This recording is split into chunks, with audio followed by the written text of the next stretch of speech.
After 14 years, Panty and Stocking is finally back. Season 2 came out today. Episode 1 dropped. We finally got answers for that crazy ass cliffhanger they left us on 14 years ago. Technically, it would have been 15 years if this came out in the fall, but I digress. But let's talk about episode 1. So I'm so happy that Panty and Stocking is back. Now, the first thing I do gotta let y'all know, this is in dub and sub, but when it comes to the dub, it is most definitely not the same voice actors. Maybe a few characters might have the same voice actors, but at least Panty and Stocking and Garterbelt, to me, they did not sound like they had the same voice actors, which kind of sucks because it sucks that we didn't get the original cast, but hey, I'm not mad. At least we still got this in dub day 1. We finally find out what exactly was wrong with Panty at the end of season 1. We find out that Corset was the one that was controlling her the whole time, and that's why she said she was a demon. So from that point on, Corset's literally planning to use Stocking to basically, bring back hell and all that, open the gates of hell. And so with the rest of the cast, what they end up doing is collecting all the different pieces of Panty. That way they can bring her back, because since she's an angel, they can bring her back since she was cut up in the little cube.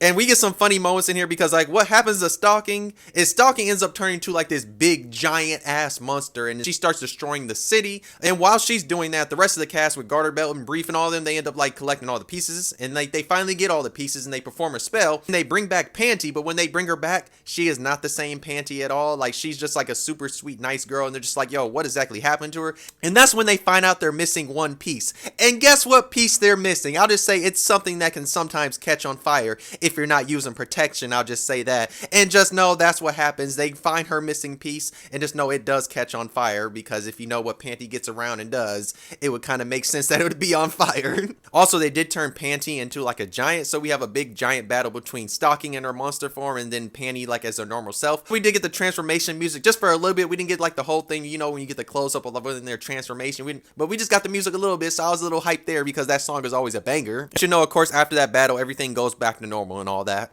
But I'm really happy that Panty and Stocking is finally back, because I loved season 1. It was so goddamn funny, and I'm happy that we got this series back, and I can't wait to see what they do this season. I already know that 2 new characters are going to get introduced because they've already showed promotional art for them and all that, and I can't wait to see what they add to this story. Also, make sure you watch the whole entire thing, because there's a little scene at the very end. But if you're happy that Panty and Stocking is back, let me know in the comments. If you saw this first episode, let me know how you feel about it. You can watch it on Prime Video, or you can hop on a pirate ship, and like I said earlier, this is in dub and sub.